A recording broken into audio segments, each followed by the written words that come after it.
Hello, and welcome back to our fascinating journey through the AFI Top 100. Yesterday we did 1 through 50. I calculated at the end that I had seen 45 of the 50 films, put them all in today so we could start at the same place. Turns out I've seen 44. Turns out they lied to me yesterday. So now I get to feel even worse than I did before. So that's nice. This constant guilt. All right, but let's get into it. Starting with West Side Story, which is maybe my favorite movie musical of all time. And I gotta say, the Spielberg remake from a couple of years ago, when it was announced, I was like, why would you do that? It's already such a wonderful film. But he did honestly find ways to improve it. I think it's right on par with the first one, and I think it's better in several ways, which was a huge surprise to me. Taxi Driver, one of my absolute favorite movies of the '70s, my favorite Scorsese movie. There's stuff in this movie that's just it's some of the most hypnotic passages in any film I've ever seen, and just the fact that Scorsese, in this really uncomfortable way, like forces you to see the world through this guy's eyes. Like you're not empathizing with him exactly. Like you don't like him, but he forces you to see things from his perspective. And that's just it's a really fascinating experience. The Deer Hunter, very good movie, very upsetting war movie, but worth watching once. Probably never gonna watch it again. But I am happy that it got Christopher Walken his Oscar. And another war movie that's like on the opposite end of the spectrum is MASH. This like big goofy Robert Altman ensemble comedy, which would obviously lead to the TV show with Alan Alda and all of that. North by Northwest, maybe the most purely entertaining Hitchcock movie ever. Like that fight at the end where they're like fighting on the president's forehead and hanging from his nostrils when they're at Mount Rushmore, and it's a good time. Jaws. Jaws is probably my favorite movie of the '70s. It's my favorite horror film of all time. I know that, and it's quite possibly one of my 10 favorite movies ever made. And it contains what's possibly my favorite scene ever, which is that Indianapolis monologue by Quint by Robert Shaw, which I believe he helped write as well. It just sucks you in every single time, no matter how many times you've seen it. So like such a powerful performance. Rocky, it's great. I'm more of a Rocky 4 kind of guy, but what can you do? They didn't have the guts to put Rocky 4 on here. All right, now we get to the most shameful part of the list, like 3 in a row that I haven't seen. Obviously, these are classic silent era comedies: Gold Rush by Chaplin, Duck Soup by the Marx Brothers. I'm obviously not up on my classic silent era comedy, but I will get there. I promise you. I recognize my deficiencies, and I will get there. And then Nashville is the one that stings the most because I know I'll love this movie, and I've seen parts of it. I've seen parts of it on like television and stuff, and I know I'm gonna love it. Robert Altman made one of my like 5 favorite films of all time with this movie, The Long Goodbye, with Elliot Gould. So yeah, I have no idea why I haven't watched it yet. It baffles me, and now I'm upset. Even more upset than when I learned that there were 6 movies from the previous list that I hadn't seen instead of 5. Sullivan's Travels, gorgeous movie. Preston Sturges, Joel McRae, and the movie within a movie in that is Oh Brother Where Art Thou, which is where the Coens got the name for that movie, which is fun. American Graffiti, really kind of early comedy for George Lucas, very different than anything else he ever did, but a fun movie in its own right. Cabaret, um, another one of my favorite movie musicals. Very upsetting. I did not like Liza Minnelli's character by the end of this movie, but at the same time, I understood why she was the way she was, and I felt for her.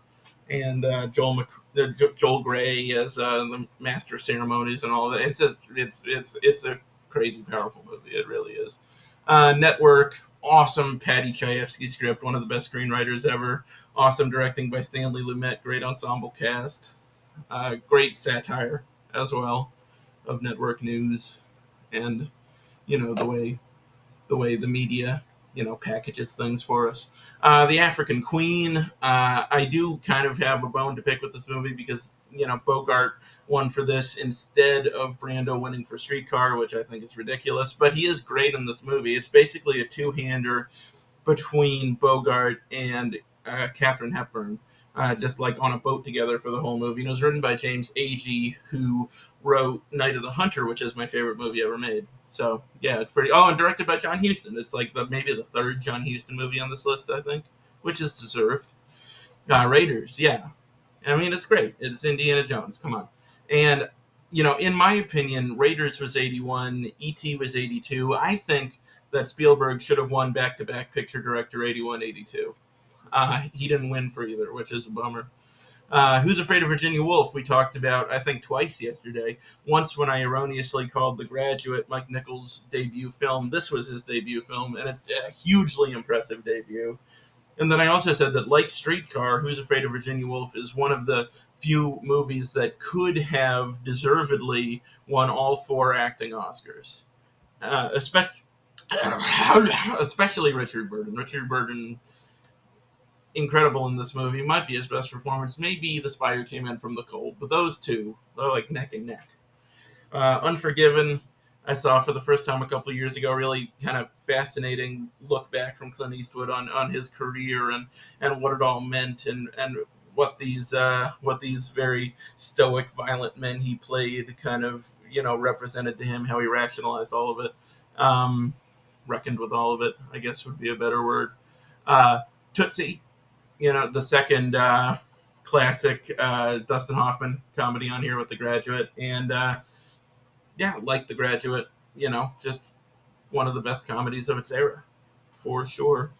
Clockwork Orange, I'm not going to check because I haven't seen the whole thing. What happened was I read the book and I found the book really fascinating and wonderful, and then I saw the film, and like in the book, all of this horrific stuff is happening, but it's somewhat kind of padded by the language because it's full of all this, this slang and whatnot. Like Anthony Burgess invented this whole like way of talking for these characters, like this new type of slang that's you can figure out what's going on, but you kind of have to decode things, and it makes you read much more carefully and kind of analyze it more carefully. And so there's a difference between reading that and then just seeing this horrible stuff on the screen with like no safety net. So it was, at the time I was just like, no, I don't think I can do that right now. But I'll get back to it. I'll try it again. I'm sure it's great. It's Kubrick. I'll give it another shot. Saving Private Ryan, incredible war movie. Obviously, I do prefer Thin Red Line, which was from the same year. But the fact that both of them lost to Shakespeare in Love at the Oscars is completely insane. Shawshank, everybody loves Shawshank. Butch Cassidy, great score by Burt Bacharach, great screenplay by William Goldman, really fun movie. Silence of the Lambs.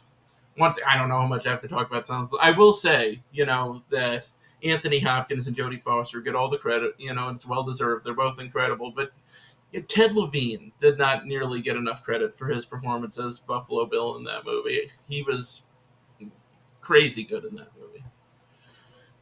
In the Heat of the Night is good. It's a classic. They call him Mr. Tibbs. It's good. Forrest Gump. I got mixed feelings about Forrest Gump. It has parts I really like.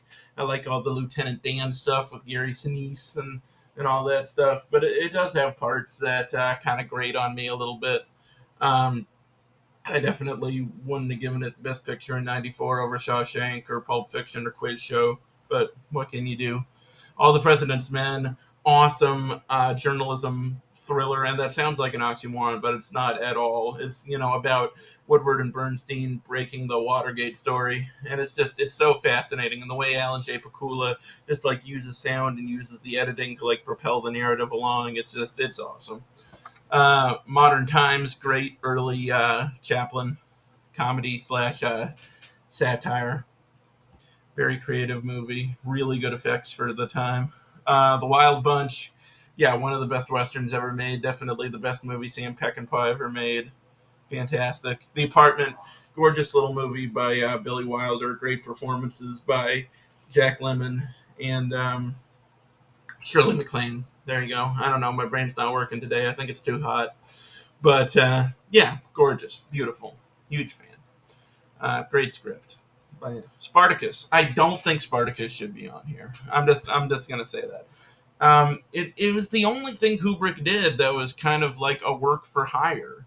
The project didn't originate with him. He took over for somebody else. And you can tell that, he did a good job with it. He's just a great craftsman, but I don't think his heart was really in it. And it's just not as interesting as his other films. I mean, what's fun about it is after you watch the movie, you get to walk around going, I'm Spartacus. No, I'm Spartacus with your friends for like, you know, a good solid week, and then you get tired of that. But yeah, it's all right. I'm not a big like swords and sandals kind of guy. Sunrise, another early silent classic. I haven't seen this one's F.W. Murnau. Yeah, who's the guy who did Nosferatu? Unless I'm wrong about that, I'm pretty sure I'm not wrong about that. But if I am, I'm sorry. But yeah, I haven't seen it. I'm sorry. Titanic, I'm also not going to check, even though I'm pretty sure I've seen the entire thing on TV at different times. I've never sat down and watched Titanic from beginning to end. And based on what I've seen, it's not really a priority for me. Maybe someday. Easy Rider, I have seen. I mean, it's almost weird to call this movie dated because it's so about the time when it takes place. Like saying it's Super 60s, like all it's trying to be is Super 60s, but it's, your mileage will vary there as to whether, the datedness of it bothers you, but it still has a lot to recommend it. I mean, great early Jack Nicholson performance. It's directed very well by Dennis Hopper, which is neat. Night at the Opera, yet another early silent comedy classic by the Marx Brothers that I have not seen. I'm a bad person. Platoon, I saw recently. It was pretty good. I had kind of mixed feelings about Platoon. I think its view of morality is, a little simplistic. I think it's very obvious in that movie who the good guys are and who the bad guys are. And I think it sets up a scenario where that shouldn't be so obvious. They even made, like Tom Berenger, they had to give him all these scars because it's like, oh, he's ugly on the outside and he's ugly on the inside. It's like, like a toddler could look at the lineup for that movie and like point to the bad guy, But it has a lot of great performances. It has some really memorable sequences. It's a good movie. It's not my favorite Oliver Stone, but it's good. 12 Angry Men, just an incredible accomplishment from Sidney Lumet. One of the best debut movies ever. And just the fact that he could do an entire movie, it takes place in one room, it's basically one conversation for the entire running time of the film, with these like tiny little introductory and closing sequences bookending it. And it just, not only does it hold your interest, it's like completely engrossing. And like Lee J. Cobb in that movie is so much fun. We did like a script analysis class in school, and I got to play the Lee J. Cobb part, and I was screaming so loud that next door they were taking a math test, and now and then they would just like be working on their test, and they would hear me screaming in the background, and they would all laugh, and then it would stop, and they would get back to working on their test. Uh, Bringing Up Baby, I saw again recently, another fun screwball comedy. Though, if we're going to include a Howard Hawks screwball comedy on this list, I would have preferred His Girl Friday. I love His Girl Friday. But Bringing Up Baby's fun. It has like the tiger and everything. It's nice. Sixth Sense, I'm a huge Shyamalan fan. It's nice to see it. I like Unbreakable more, but Unbreakable's not going to be on a list like this. Swing Time, yet another one I can't check. I've seen a couple Fred Astaire, Ginger Rogers movies, but I haven't seen this one. I also haven't seen Sophie's Choice. I know it's probably really good, but it just looks really sad. So I gotta be in the right mood to watch Sophie's Choice, or World War II movies in general. They take a lot out of you, you know. Goodfellas, incredible. Lost Best Picture to Dances with Wolves, baffling. French Connection, great little cop thriller. Very atypical choice, I think, for Best Picture, but a good one. William Friedkin. Which, speaking of William Friedkin, The Exorcist isn't on this list, which is completely insane. Pulp Fiction, yeah, sure. I mean, it's a really fun movie. I'm not a huge fan of the Bruce Willis segment of the movie. It goes in some directions that make me, uncomfortable. It's hard to watch, but the Sam Jackson, John Travolta part of the movie is fantastic. I can watch that a million times, and I have. Last Picture Show. It's a gorgeous little movie. I think it's maybe a scotch overrated, but it's a really nice film.